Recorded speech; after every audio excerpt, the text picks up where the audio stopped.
الحلقة الرابعة.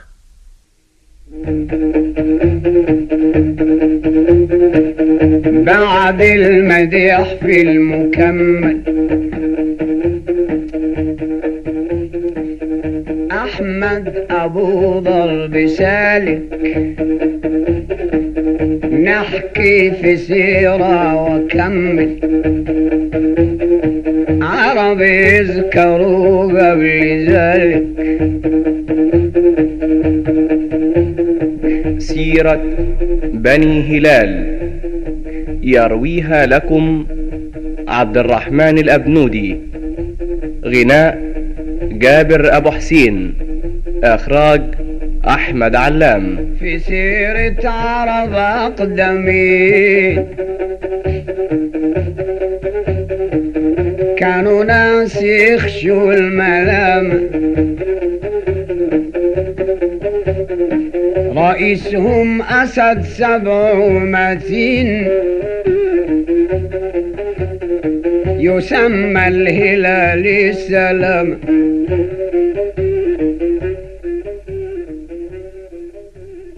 أيها الإخوة، مساء الخير.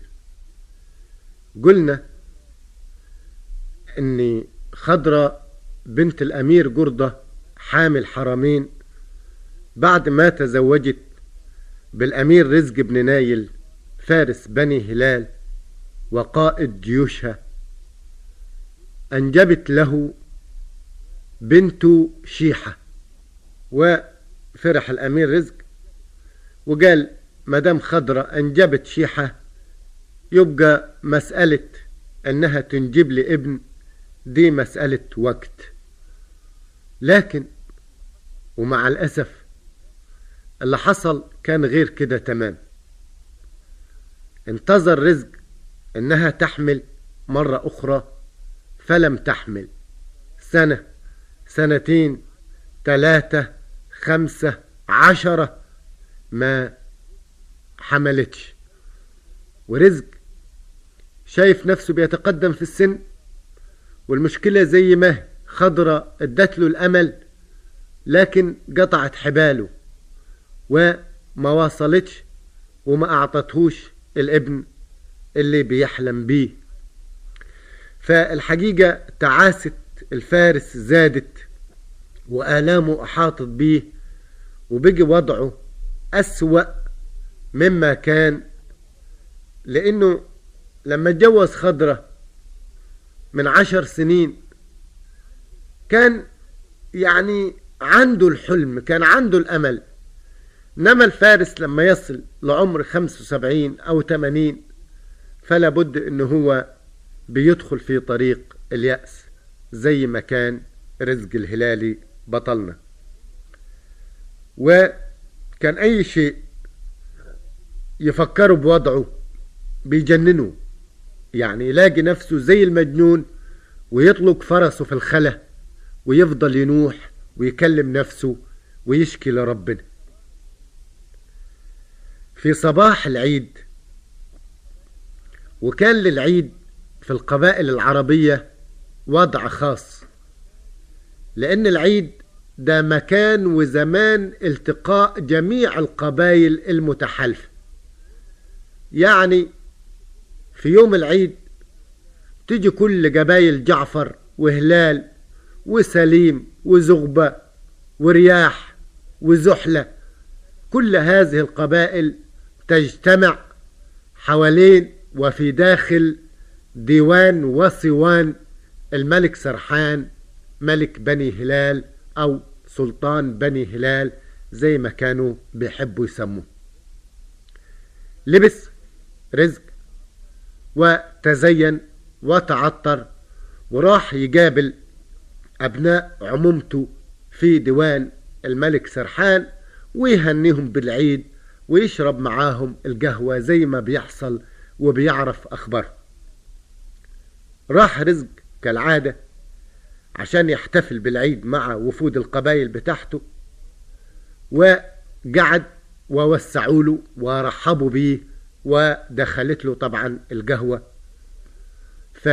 وهو قاعد في وسط المجلس عينه لمحت الطفلين بتوع ابن عمه السلطان سرحان قاعدين عمال يلعبوا على فرشة كده حاططها لهم السلطان جنب العرش. على طول ارتد رزق لمأساته والأحزانه، واكتشف مرة أخرى انه ما عندوش خليفة، ما عندوش أولاد.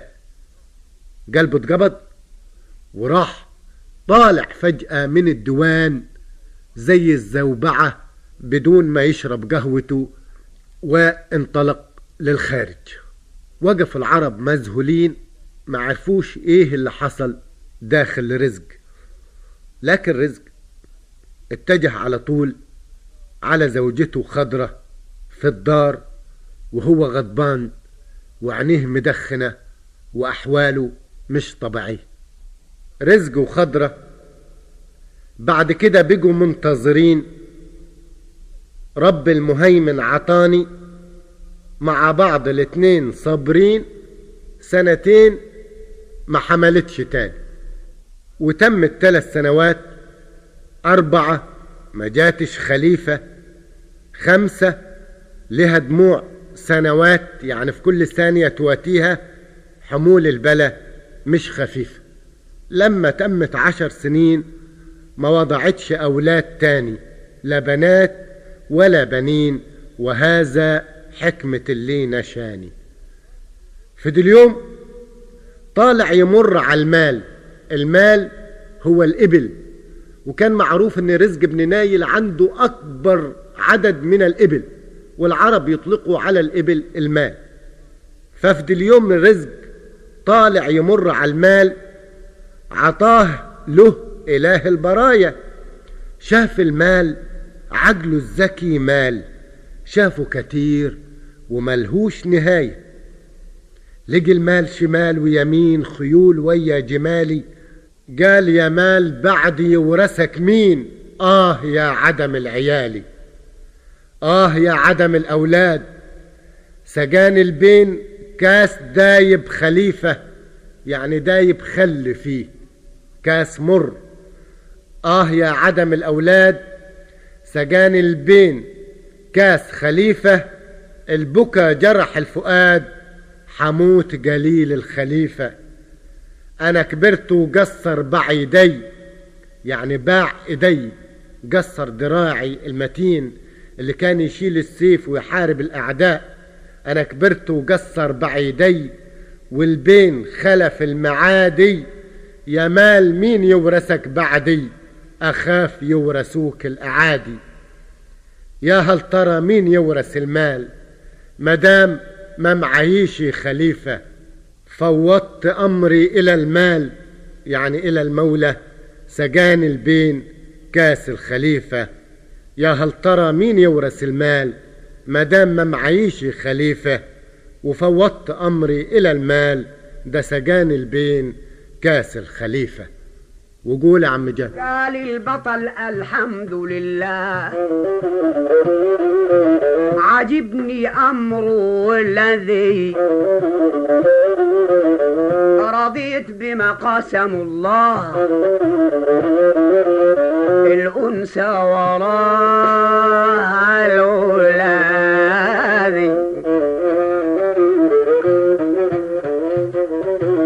بعد كده بقوا منتظرين.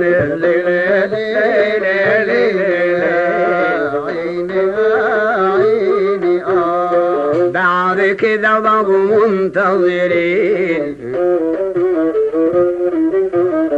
رب المهيمن عطاني، مع بعض الاتنين صابرين 2 سنين ما حملتش تاني. برضو تمت 3 سنوات، 4 ما جاتش خليفة، 5 لها دموع سنوات، حمول البلا مش خفيفة. لما تمت 10 سنين ما وضعتش أولاد تاني، لا بنات ولا بنين. هذا حكمة اللي نشاني في ذي اليوم طالع يمر على المال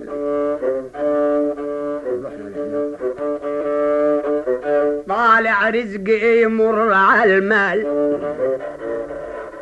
عطاه له إله البرايا شاف المال عقله الذكي مال شافه كتير ملهوش نهاية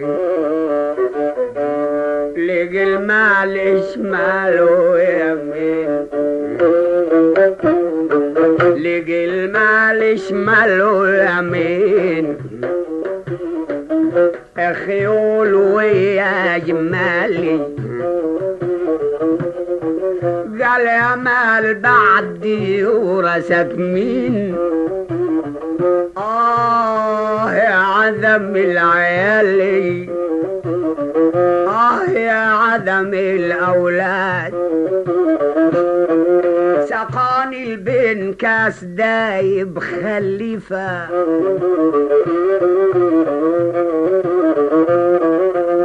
البكاء جرح الفؤاد على عدم الخليفة أنا كبرت وقصر بعيدي والبين خلف المعاذي يا مال مين يرثك بعدي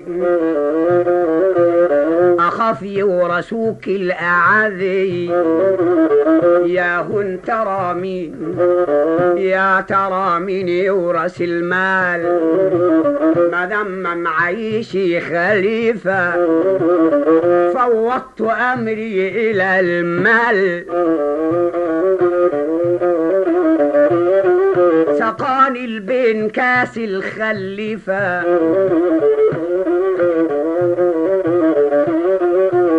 أروح على بيت سرحان يوم العيد عيد لناسه لكن باكي والدمع سرحان أقبل لكرسي الرئاسة شبعان من مر وهلي شبعان من مر وهلي من يقول جاهل كراسي ودخل لمجمع أهالي عربان فوق الكراسي وقفوا له الكبار وصغار وجلسوا ولد نايل أمرا ونعم الأمار البطل أبو باع طايل إلا رزق التفت بعينه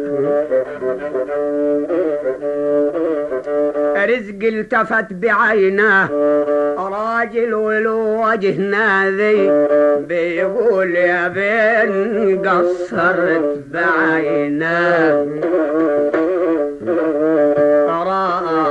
بيلعبوا جارهم ولادي بيلعبوا على الفراشات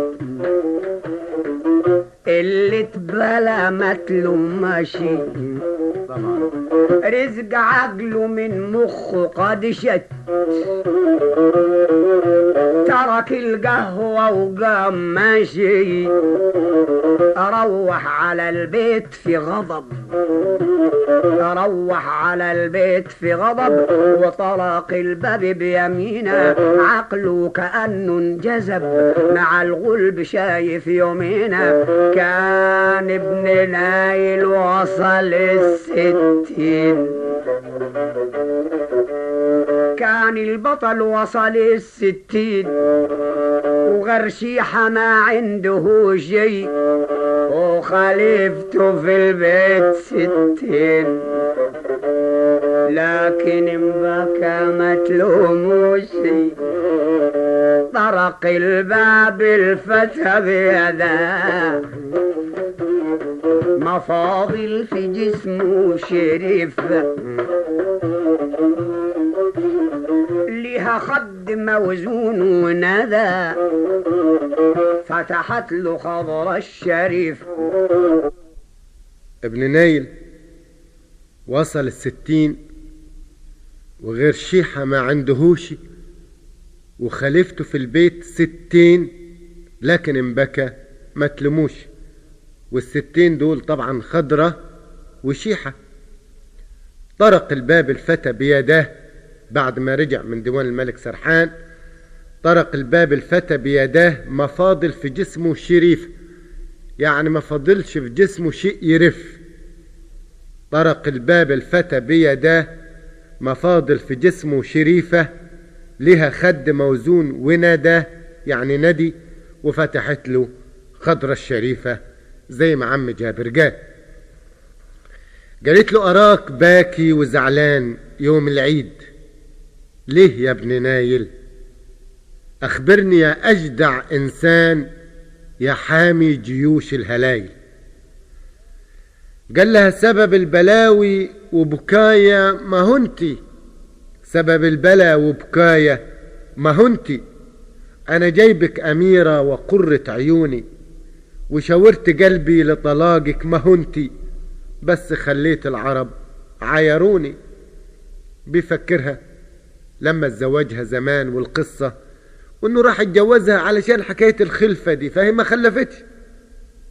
انا جايبك تعمر البيت، حرة ظريفة معاني، من نهار ما وضعت بالبيت، ليه ما جبتيش عيال تاني؟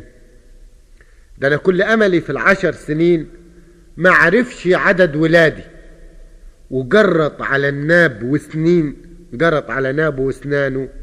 قال لها ما تحكي في دي ولدي، لا تكلميني عن دي ولدي. قالت له الشريفة كلامك حلو وفي الموضوع، انما استمع وخليك معايا.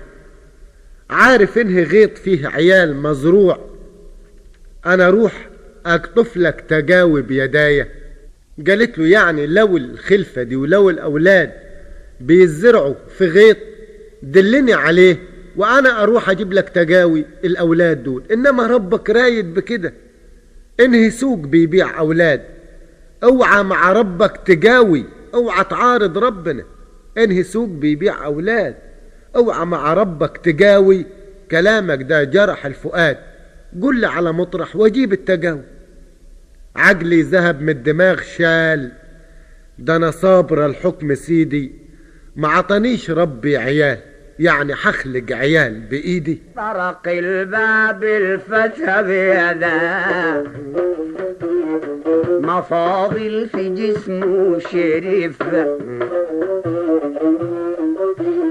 ليها خد موزون وندى، فتحت له خضر الشريف. قالت له أراك باكي وزعلان يوم العيد، ليه يا ابن نايل؟ أخبرني يا أجدع إنسان يا حامي جيوش الهلاي. قال لها سبب البلاوي وبكايا ما هنتي،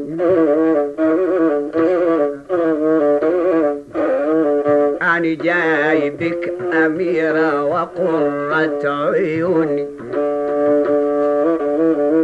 شورت قلبي لطلاقك ما هنتي،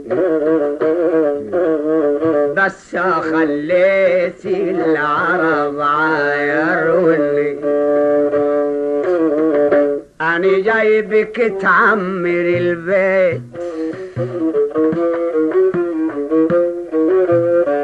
أنا جايبك تعمر البيت، حرة ظريفة معاني، من نهار ما وضعت بالبيت، ليه ما جبتش عيال تاني؟ ده انا كان املي في 10 سنين ما عرفش عدد ولادي، وجرت على الناب وسنين، لا تحكي في دي ولدي. قالت له الشريف يا حبيبي كلامك حلو في الموضوع، انما استمع وخليك معي. عارف فيه غيط فيه عيال مزروع، انا اروح اقطف لك تقاوي بيدي، انه سوق بيبيع اولاد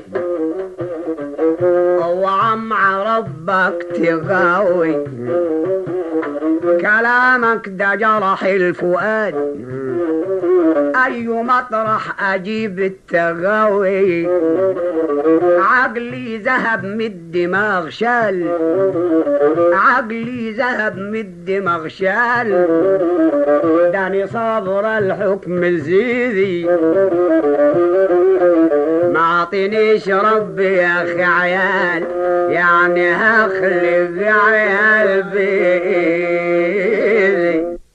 أخيرا انفجر رزق بن نايل في وجه خضرة زوجته الأمينة الأميرة اللي بيحبها واللي اتجوزته رغم انه هو كان كبير في السن واللي جات معاه قبايله. ولكن طبعا مسألة ان هو يكلم خضرة دي مسألة قاسية عليه برضه، وفي نفس الوقت قاسي عليه ان هو ما ينجبش. فيعمل ايه رزق؟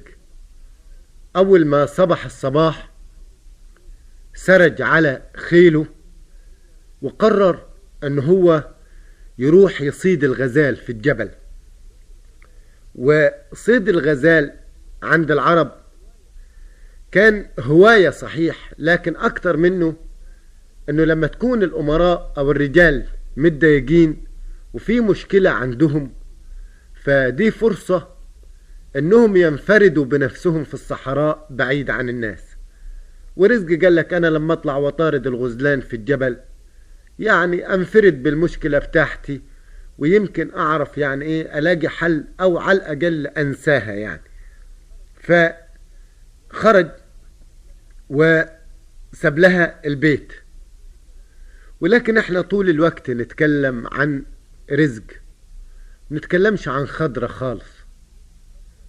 طبعا خضرة كانت تعاستها اكتر من تعاسة رزق بن نايل، لانه برضو كانت مسألة قاسية عليها جدا، انها جت علشان تفك ازمة هذا الفارس البطل وتمنحه الابن اللي هيحمل سيفه وهيعتلي فرسه ويرفع رايته.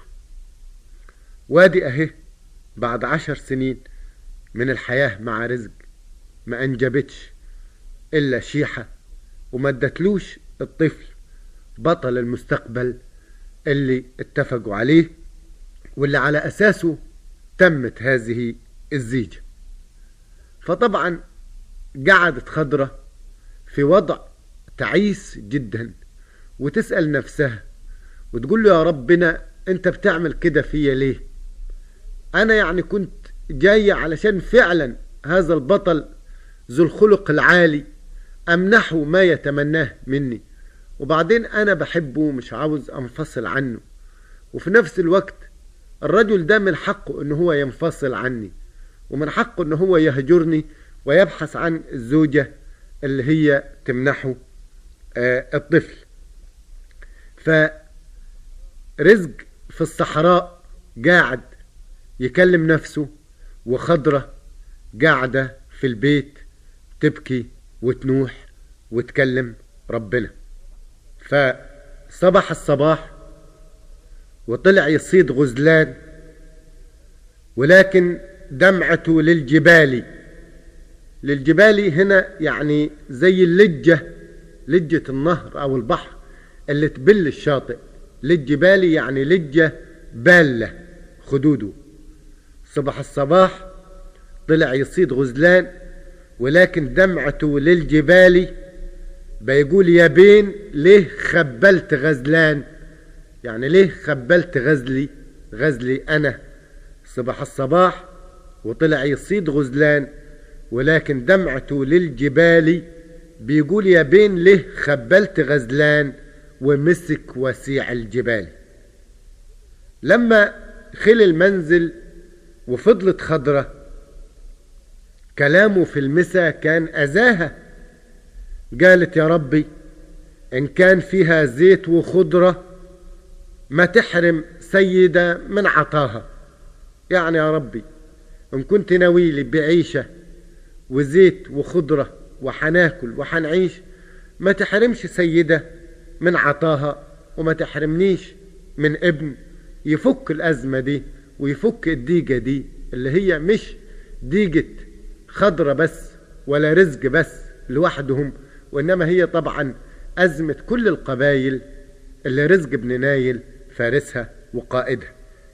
قالت له يا مولاي انت بيا علمان، ندر علي أكس العراية، إن رست مركبي علمان أجيم للرب راية. يعني إن رست مركبي على مينة أجيم للرب راية، ده أنا يا رب أرفع لك راية وأعمل ندور وأوفيها. يا مولاي انت بيا علمان، ندر علي أكس العراية، إن رست مركبي على مان وأجيم للرب راية.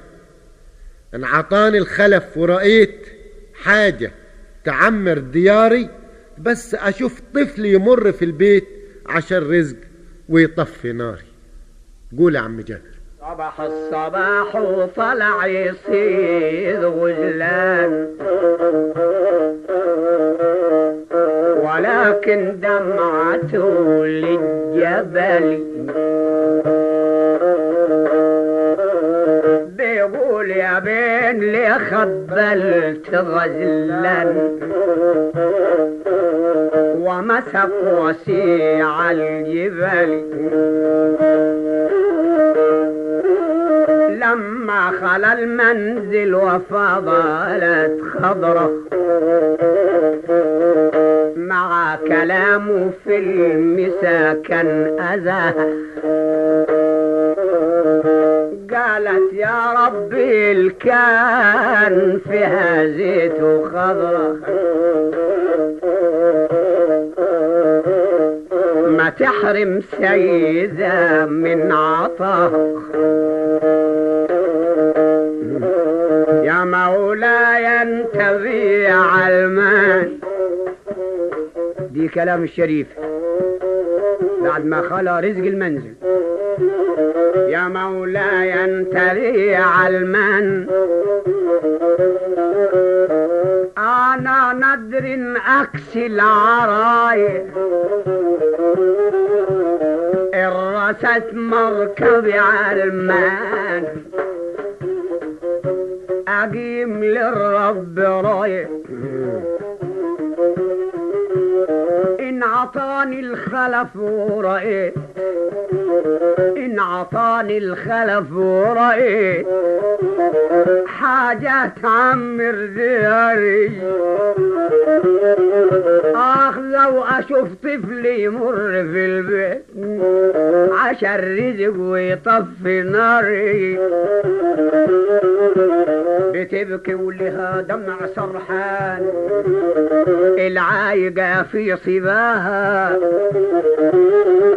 سمعتها شم مرات سرحان، كان السكن في الوجهة، نزلت في باب الخلف، نزلت شم من باب الخلف، أوجاتها إلى المنازل، كلامهم ما فيهش خلف، تجدها الدمع نازل. ما أبكاك يا نور العين. رزق بن نايل خرج بمشكلته للجبال يصيد الغزال، وساب خضرة مراته بنت جردة وحيدة في البيت تنوح. كانت بيوت العرب متجورة، ومن علو صوت خضرة وهي بتبكي سمعتها شمة مرات الملك سرحان، فلفت من الباب الوراني وجت لها، فلقيتها بتبكي وتنوح، فقالت لها ايه اللي ابكاك يا خضرة، وبتبكي على ايه وانتي ضيفة حدانا في النجوع. ولحد ما نلتقي ان شاء الله في الحلقة القادمة هنعرف خضرة ردت عليها قالت لها ايه وايه اللي تم. فإلى اللقاء.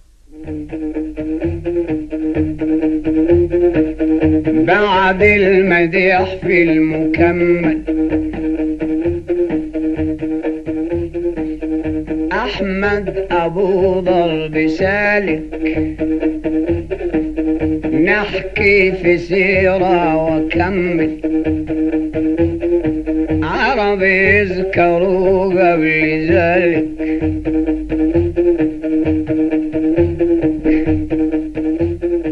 كنتم مع عبد الرحمن الأبنودي، جابر أبو حسين، أحمد علام في سيرة بني هلال، في سيرة عرب أقدمين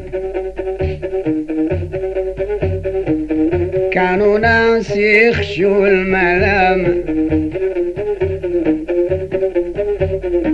رئيسهم أسد 700 يسمى الهلال السلام